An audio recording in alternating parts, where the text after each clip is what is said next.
The poor little girl helps a millionaire fix his Mustang when he sees the ring on his finger. There are moments when time bends, moments that change the course of a life without asking permission. The wind had begun to cool that late autumn afternoon, rustling the golden leaves along County Road 16. Emily Collins, 9 years old, with dirt on her cheek and a wrench in her backpack, had no idea she was about to change a man's life. He was walking home from school humming softly when she saw it. A black Mustang pulled over on the shoulder, steam rising from under the hood, and a man in a suit standing beside it, muttering into a dead phone. He looked completely out of place, like he'd fallen out of the city and landed in the middle of nowhere. Emily slowed, watched, then stepped. "Excuse me, mister, your engine's leaking coolant." He turned, surprised to find a child offering advice. But she was already beside the car, pointing toward the puddle forming beneath it. "You see that drip? It's why the temperature spiked. I can patch it if you want." He almost laughed, but something about her was too certain, too calm, so he stepped aside. She worked quietly, expertly, her fingers moving like someone twice her age. When she finished, she stood up and held out her hand. And that's when he saw it. A ruby ring, far too large for her finger, held in place with a piece of red thread. His world tilted. "That ring, that exact guy. I gave this ring 15 years ago," he whispered, "to a little girl named Lily." Emily blinked. "It was my mother's. She said it was a promise, from someone who never came back." The man, Jack Willett, stared at the girl, at the ring, and in that moment he knew. The past wasn't Bowie. He had just come home. "I wasn't supposed to take that road that day. County Road 16 wasn't on the map. I'd never even heard of the town it led to. But the moment I saw her, kneeling beside my broken-down Mustang, I knew something was about to unravel."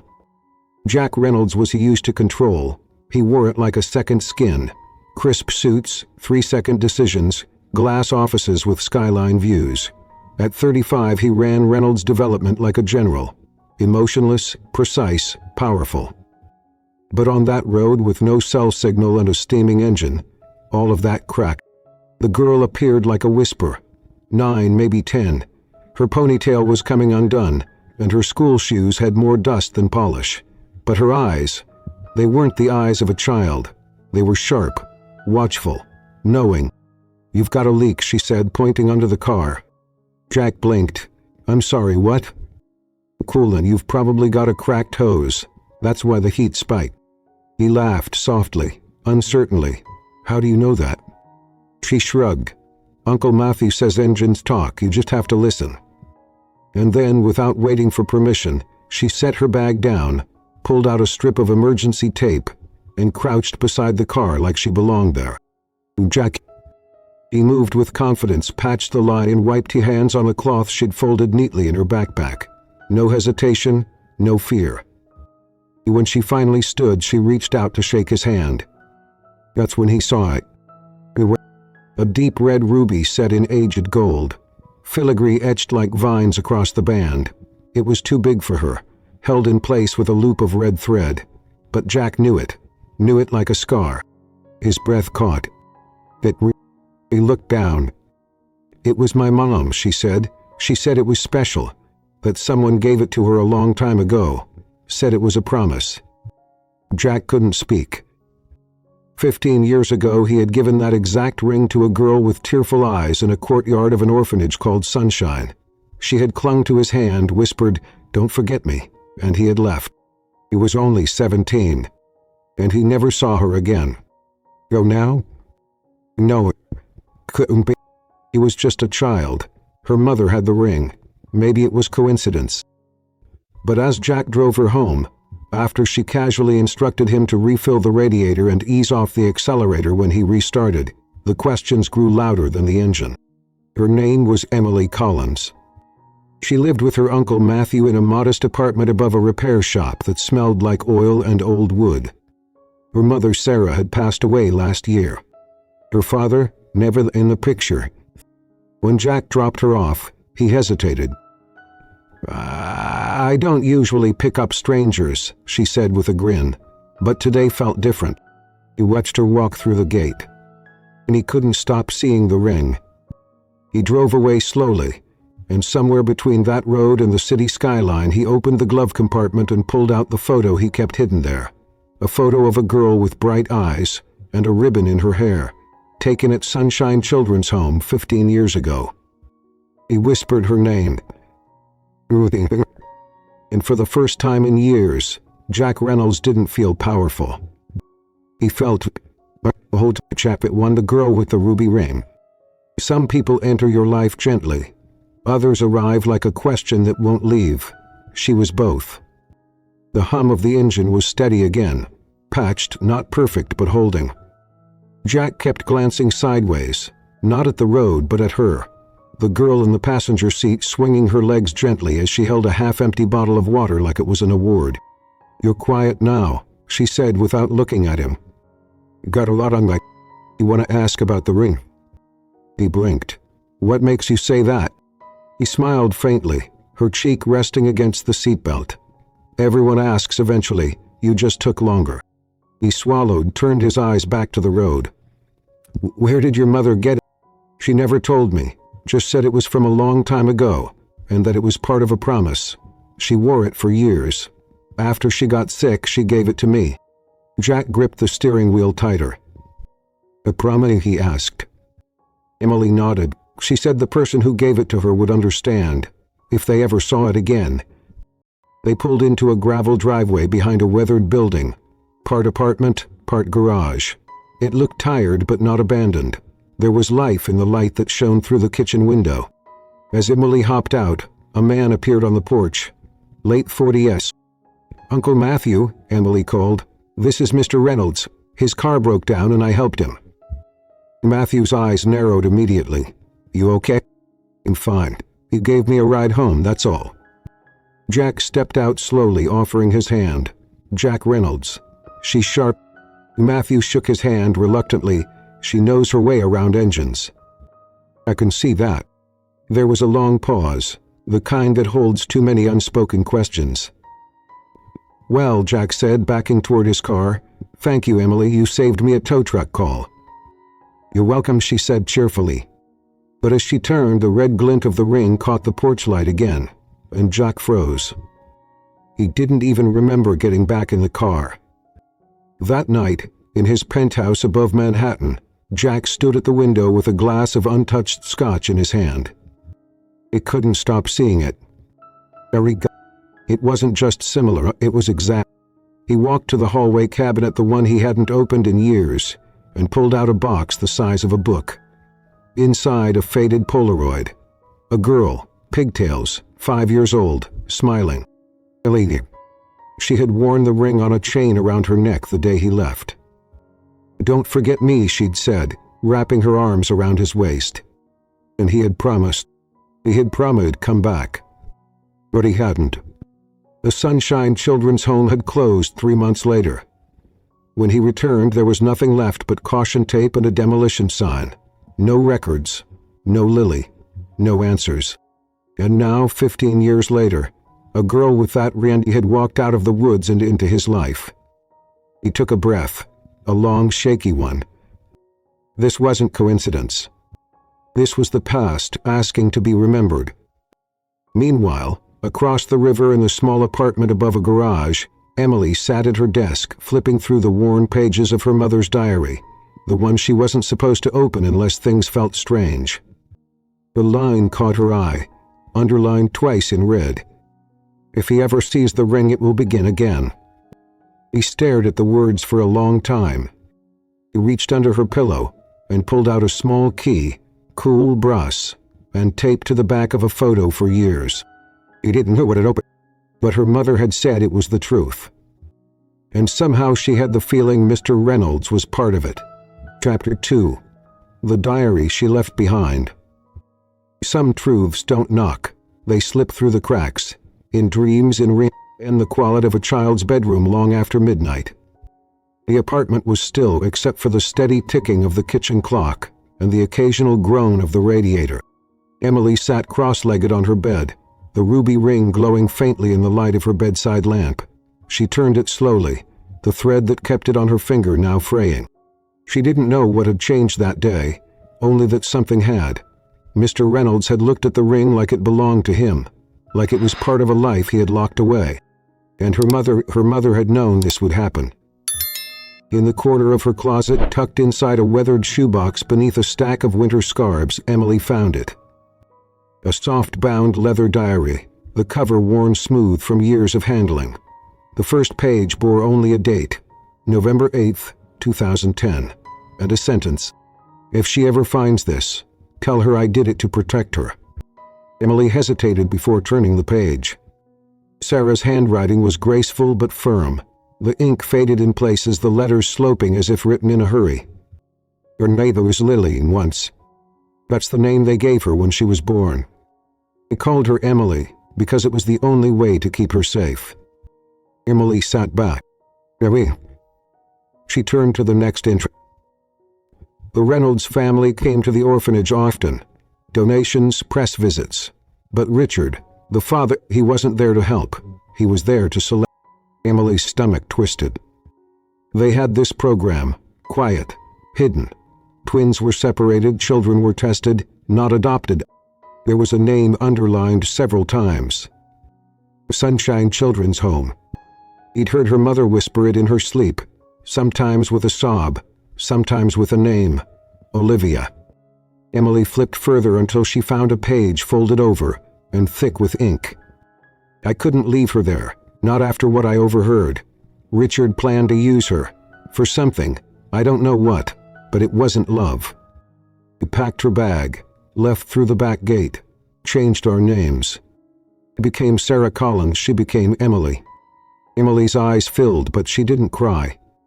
Her mother, the woman who raised her, who sang lullabies even when her lungs were weak, who made peanut butter and honey sandwiches because Emily liked them better than jam, had stolen her from a system built to erase her. And saved her. But saved her from what? Uncle Matthew was still awake, seated at the kitchen table with a mug of stale coffee and a tired frown. "You all right, kiddo?" he asked, as she stepped out barefoot and pale. He didn't answer at first, just held out the diary. He read in silence for several minutes. When he finally looked up, his face had gone stiff.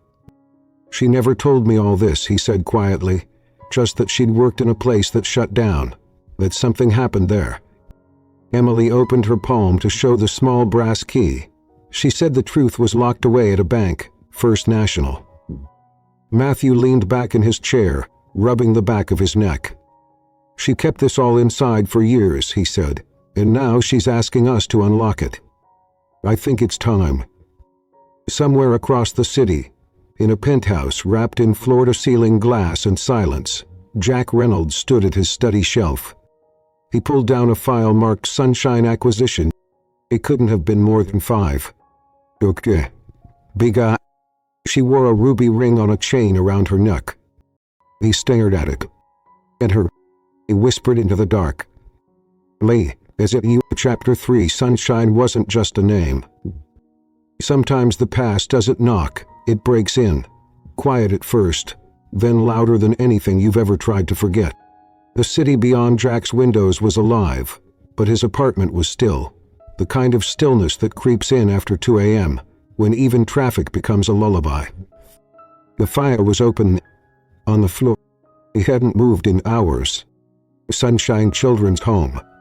The name alone made his skin feel too tight. It was a place he had visited 3 times as a teenager, once for a school service project, once to deliver a check for his mother's charity, and once for a girl. He had drawn him a picture of 2 people holding hands under a tree. He had promised he'd keep it. But he did it. Flashback. Reynolds' boardroom 15 years earlier. Jack, 17, sat quietly beside his mother, Olivia, while his father presented renderings for a new development. "This land is already zoned. It's perfect for mid-rise condos," Richard Reynolds said, his voice smooth, strategic. "But the orphaned..." Olivia started. "Unviable," Richard interrupted, "declining enrollment. No federal support.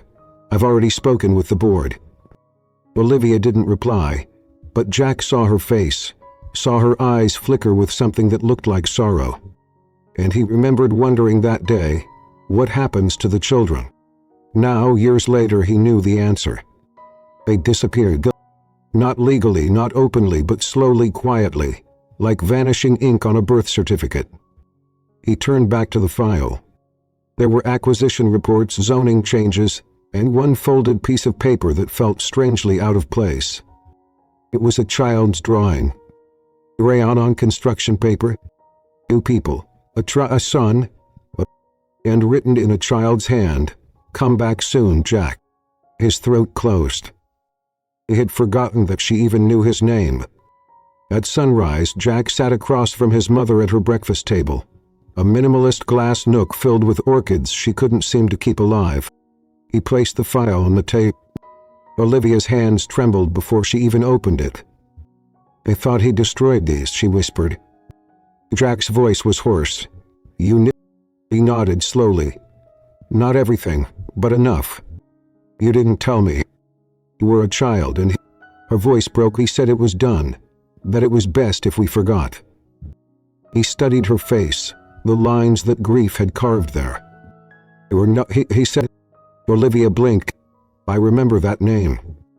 She was 5, gave me a drawing. I gave her a ring, and then I saw it yesterday, on the finger of a little girl in upstate New York."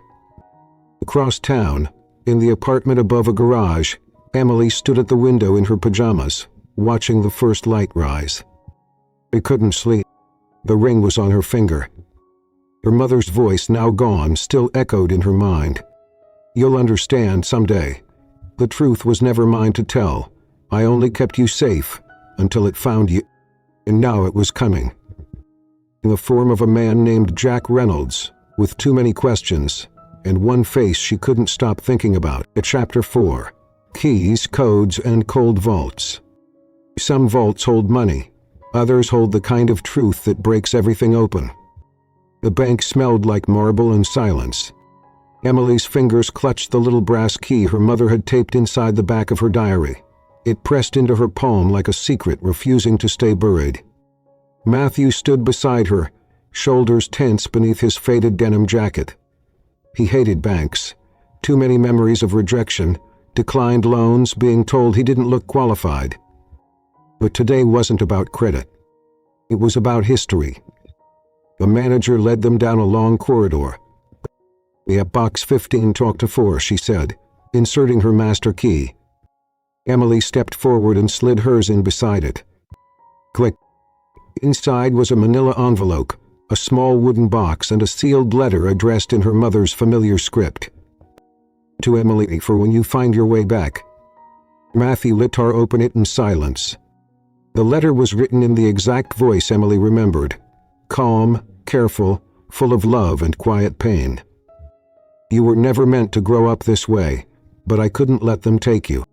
You were born Lily Elizabeth Reynolds, daughter of Olivia and Richard. I was the head nurse at Sunshine. I heard things no one was supposed to hear. One night I followed a conversation to the boiler room. He called you a contingency, a match, a solution, not a child, and I couldn't leave you there." Emily's eyes brimmed, her lips trembled, but she didn't cry. Instead, she opened the wooden box.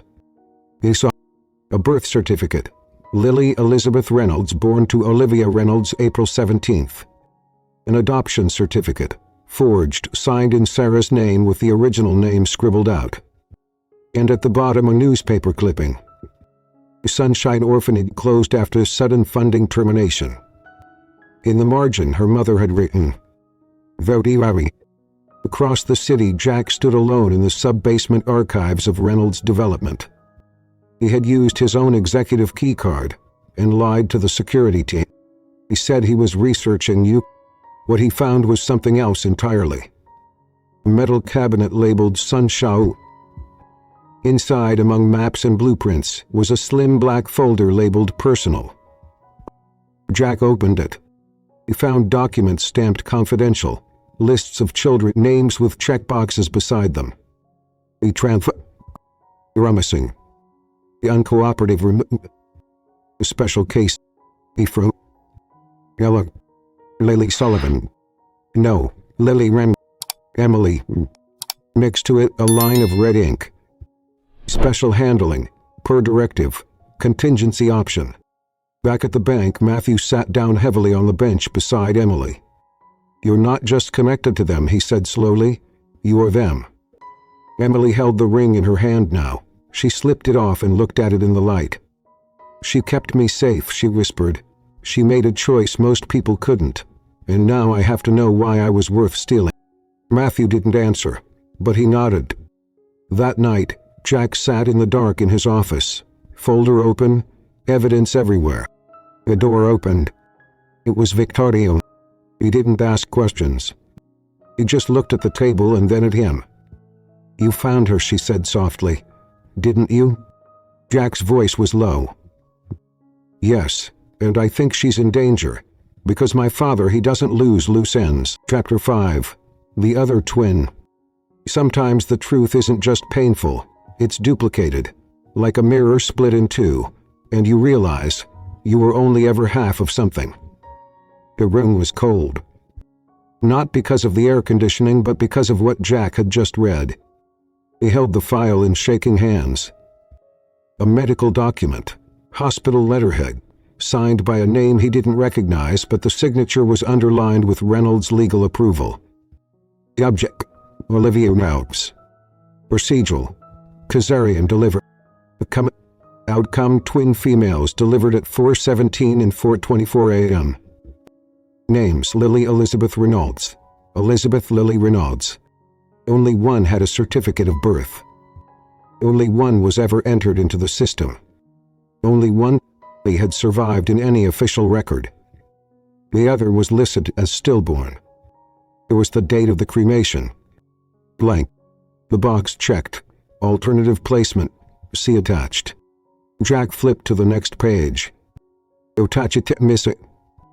He stood there for a long time, then whispered, "There were two." At the same time in Queens, Emily lay awake with her mother's diary open across her chest. The words blurred. She had read them too many times. But something new struck her now, something she hadn't paid attention to before. You never cried like other babies. You had someone to lean against in the womb. Maybe that's why you hated being alone. Emily sat up. Someone to lean against. Mom, she whispered aloud. Were you talking about? He ran his fingers across the sentence. A sudden cold swept through her. Not grief, not confusion. Loss. The kind that feels double. Jack burst into his mother's conservatory just past midnight. Olivia startled, rising from her reading chair. You knew, he said. Didn't you? She started.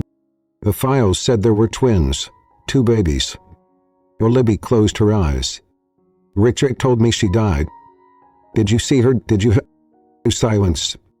Jack moved closer. You did? She shook her head. He said I was too weak, that she never took a breath, that there was a funeral. Was... Olivia's voice trembled. I don't know. I believed him. God help me, I believed him. Jack's throat tightened. And he was Elizabeth. The next morning, Jack stood outside Emily's apartment. Matthew opened the door. I need to talk to her, Jack said. Mati studied his face, saw the truth in his eyes, and stepped aside. Emily sat at the table, her hands wrapped around a mug she wasn't drinking from. Jack sat across from her. There's something you need to hear. You think I already know, she whispered. He blinked. How could you? Emily turned the diary toward him. Her mother's handwriting stared up at them both. They were never meant to be separated. They came into the world side by side. If you're reading this, it means I failed to keep them together. But I never stopped hoping. Jack opened his hand. 2 items rested on his palm.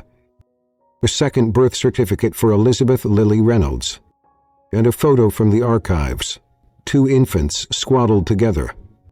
They said she died, he said, but I don't think she did. Emily didn't speak.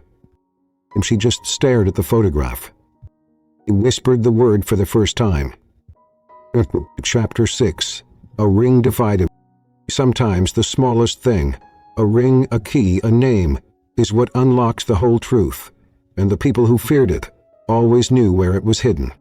The four of them sat around the wooden table, Jack, Emily, Matthew, and Victoria, in a small cabin tucked deep in the Catskills, borrowed from an old friend who owed Matthew a favor. Outside, the wind stirred the trees. Inside, silence hovered like breath waiting to be spoken. The photo of the twins lay in the center of the table. Two newborns, identical, one of them now sitting beside Jack. Emily, and somewhere, if the records weren't lies, her twin. I wore it because it made me feel close to her, Emily said, twisting the ruby ring around her finger, like she was still here somehow. Jack watched her carefully. The band, he said, it's too thick for a child's finger. I looped it with thread, she said, the day she died. I've never taken it off. What if, Jack asked gently, your mom meant for that? Emily looked at him, and he slipped the ring on. He held it under the light. Something flickered. A faint line at the base of the ruby. Not quite a seam, but something deeper. Jack leaned in. It's not just a ring. 2 hours later, in a quiet 24-hour print shop in Kingston, New York, a technician named Tom sat in front of a microfiche reader, holding his breath. Because the ruby, once carefully unscrewed and opened, had revealed a film no larger than a fingernail. Inside it, now displayed in grainy black and white, code names, wire transfers, payment to city officials, decrisis. One name appeared over and over, and Project Jiminy, and another, Richard Reynolds. Matthew swore softly. Jack, but Victoria, Silunco now, leaned forward and whispered, that's enough to bury him. Emily didn't take her eyes off the screen. What is Project Gemini? Jack replied, it wasn't just about children. It was about creating leverage. Twins raised apart, one for public life, one as backup. If one failed, the other replaced them. Like I was meant to replace you, Emily said. Jack nodded. And you were never supposed to know. Later that night, in the quiet of the cabin, Emily sat by the fireplace with the now empty ring in her hand. He remembered the way her mother used to hold it when she thought no one was watching, her thumb tracing the ruby like it was a compass. This will guide you home someday, Sarah had whispered once, when Emily was just 5. And it had. Not to the tree. Across the room, Jack looked out the window at the woods. We can't do this alone anymore, he said. We need someone who can speak, testify, give this weight. Who? Victoria asked. Jack turned. Your father worked for Richard for 20 years. Victoria hesitated. He died last year. But you didn't, Jack said. And I know you've seen things. Victoria took a deep breath. Oh, I've seen too much. He got to keep it hot. She met his eyes. I will. Chapter 7. The Gala and the Guillotine. He built an empire on secrets, but the moment he invited the world to witness his legacy was the moment it began to crumble. The ballroom shimmered. Crystals danced in chandeliers, violins played something soft and forgettable, and everyone smiled a little too perfectly. The night was about the launch of Sunshine Plaza, Richard Reynolds' final masterpiece, a billion-dollar development over what used to be an orphanage, the very one he buried. Jack stood in the corridor behind the stage, a knot tightening in his chest. Victoria stood beside him, cool and elegant in navy blue. You ready? Jack didn't answer. He adjusted his cufflinks. One had been Olivia's gift from years ago. The other, Emily had slipped into his hand this morning, the ruby ring. No longer hiding anything. Now it was a symbol. Victoria squeezed his arm. She's waiting by the stage, with Olivia. Jack exhaled slowly. Then let's begin. The MC's voice boomed over the squawkers. He can be welcomed the visionary behind Sunshine Plaza, Mr. Richard Reynolds. Applause thundered. Camera flashes burst like tiny lightning. Richard took the stage with polished confidence, the image of power in a tailored tuxedo. Jack watched from behind the curtain, eyes locked on his father. Every word now sounded different, a speech painted in lies. "This is more than a building," Richard said. "It's a promise, a commitment to the future." Jack stepped onto the stud, and the room... Before we continue, Jack said calmly, taking the mic, "There's a story I'd like to tell." Richard's smile froze. "Jack, this land," Jack gestured, "was once home to Sunshine Children's Home. 15 years ago it was closed under questionable circumstances. No records survived. Or so we thought." Murmurs swept through the crowd. Screens behind Jack lit up with documents, the same ones uncovered in the ring's microfilm. Wire transfers, adoption records, the Project Gemini ledger. "I stand here not just as Richard Reynolds' son," Jack said, "but as a witness. To what was done, to who was lost." The doors at the back of the room opened, and Emily stepped in. She was small in that vast space, but all eyes found her, and the moment the spotlight struck her, holding the Uzi, Jack's voice cracked. "This is Emily. Her birth name was Lily Reynolds. She was hidden, raised under another name, marked as a contingency, but she was never forgotten, because she remembered, and she came back." Richard stepped forward. "This is absurd." Olivia rose from the front row. "She's mine," she said softly. "She is my daughter, and you told me she was dead." It happened quickly after that. A voice from the crowd, "What is Project Gemini?" Then another, "Were the children trafficked?" And then the cameras, blinking red lights capturing every shattered truth. Jack turned to his father. "You called it legacy, but it was control. It ends tonight." In the aftermath, reporters swarmed. The SEC opened investigations. The board called an emergency meeting. But none of that mattered as much as what happened behind the stage, where Emily stood quietly, her hand in Jack's. "Do you believe me now?" she asked. Jack looked at her and shook his head. "I don't just believe you, I finally see you." He smiled softly. "I think she would have been proud of you," she said, meaning Sarah. Jack blinked back, the sting in his eyes. "She'd be proud of you too. You didn't just survive it, you broke it." Chapter 8. The Man Who Played God. The man who once controlled everything now sits alone, watched through a glass wall, and still he believes it was all justified. The interrogation room was colder than necessary. Richard Reynolds sat motionless, hands folded neatly as if he were attending a board meeting instead of facing federal charges. A single agent slid documents across the table. Wire fraud, falsified records, conspiracy. Richard didn't flinch. "Do you think that's all I've done?" The agent paused. Richard smiled, the same calm, cruel smile he wore in every press photo. "I didn't build an empire to hand it over to amateurs," he said. "I created continuity. I created control. That's what leadership is." "You created orphans," the agent replied. "What gave them purpose?" Across town, Jack sat with Olivia in the quiet warmth of her sunroom, the city softened by the sheer curtains behind her. "You didn't know," Jack said. "Did you?" She shook her head, tears glinting. "He told me Margaret died in childbirth, that you were alone, that I was your only hope for a real life." Jack had read the document that morning. Jack Reynolds, adopted. Source: Margaret Wilson, deceased. Maternal sister of Olivia Reynolds, no paternal record. Strategic genetic alignment, 92%.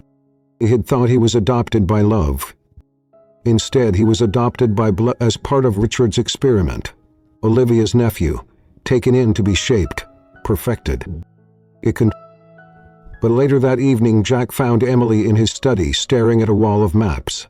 Red pins marking orphanages closed, rebranded, or vanished. "Your life, your choices, they were part of it too," she said quietly. Jack nodded. "All of us were pieces." Emily looked up at him. "Does that mean we're still playing his game?" "No," Jack said. "It means we have the board now." Victoria entered, holding a flash drive. "There's more," she said. "Emails, contracts.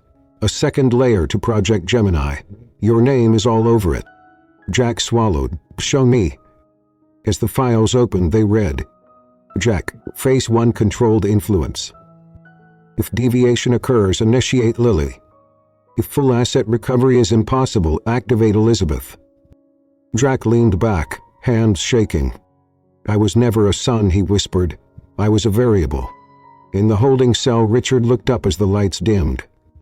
He had lost his company, his wife, his children, but still he smirked. Because he believed legacy could not be broken, only delayed. But what he never understood was this. Legacy built without love doesn't last. Chapter 9. The Girl in the Mirror. For years she thought something was missing inside her. Now she sees it standing across the room, in her eyes, her voice. A twin, a mirror, a truth too sacred to be engineered. The hotel suite was silent when Victoria opened the door. Emily stood just outside, her braid pulled tight, her eyes wide. For a moment neither of them spoke. They just looked. It was like staring at a photo that breathed. Victoria stepped back. Come in. Emily nodded, stepping into a world of soft carpets, scented candles, and furniture that looked untouched. A different life. A different version of... I thought I was alone, Emily said. So did I, Victoria replied. They sat facing each other, two girls with the same face, separated by 15 years of silence. And he felt like I didn't belong, and they whisper. I always felt like I was being shaped, Victoria replied. Like I was a role, not a person. Did they tell you? Not until last year, Victoria said. On my father's deathbed, he confessed. Said I had a sister, a twin, but by then Richard had erased everything. Emily looked down at her hands. I wore this ring every day, not knowing why. I think it was trying to lead me to you. Victoria opened her palm. Inside was her identical ring, the one Olivia had kept all these years. He placed it beside me. Two rubies, same cut, same band, a pair finally reunited. Later that morning, Olivia arrived with a cautious knock. Emelina opened the door. For the first time in 2 decades, Olivia saw both of her daughters, alive, breathing, and whole. He wept without sound. I thought I lost you, she whispered to Victoria. I thought you never looked for me, Victoria replied, her voice trembling. I did, Olivia said. They told me you were gone. They showed me a coffin, but they never let me see your face. Emily stepped forward. But you kept the ring. Olivia nodded. It was all I had left of you. Victoria took her mother's hand, and Emily placed both rings in Olivia's palm. You never lost us, Emily said. They just tried to keep us apart. That night, Jack found the 3 of them curled on the couch. Olivia in the middle, her daughters on either side, leaning against her like children lost to time. He paused in the doorway, letting the image settle into his memory. Later, when the world tried to rewrite what happened, when reporters twisted the story and lawyers fought for control, this was the moment Jack would return to. 2 girls, 1 mother, and a silence that finally turned to soft. Chapter 10. The Family We Choose. They came into this world side by side. We were torn apart before we could remember. But now we get to choose how the story ends. The land where sunshine once stood had been bulldozed years ago. Now at everything, the files, the trials, the arrests, it was being reborn. Not into condos, but into a memorial. 1 year to the day after the gala, the Sunshine Memorial Foundation opened its doors. At what was taken, something is given back. Children ran along the paths. Counselors smiled. Food trucks lined the edges. And under a new tree, planted where the old orphanage kitchen once stood, was a display case. Inside, the ruby ring, polished, open, Emily stood before him, hand in hand with Victoria. She would have meant the revenge, Victor whispered, but repair. Later that evening, Jack joined them on the porch of the small upstate farmhouse where their new version of family had taken root. Matthew was grilled on the back deck. Olivia, now healthier than she'd been in years, sat in a rocking chair finishing a children's book she'd promised to read aloud.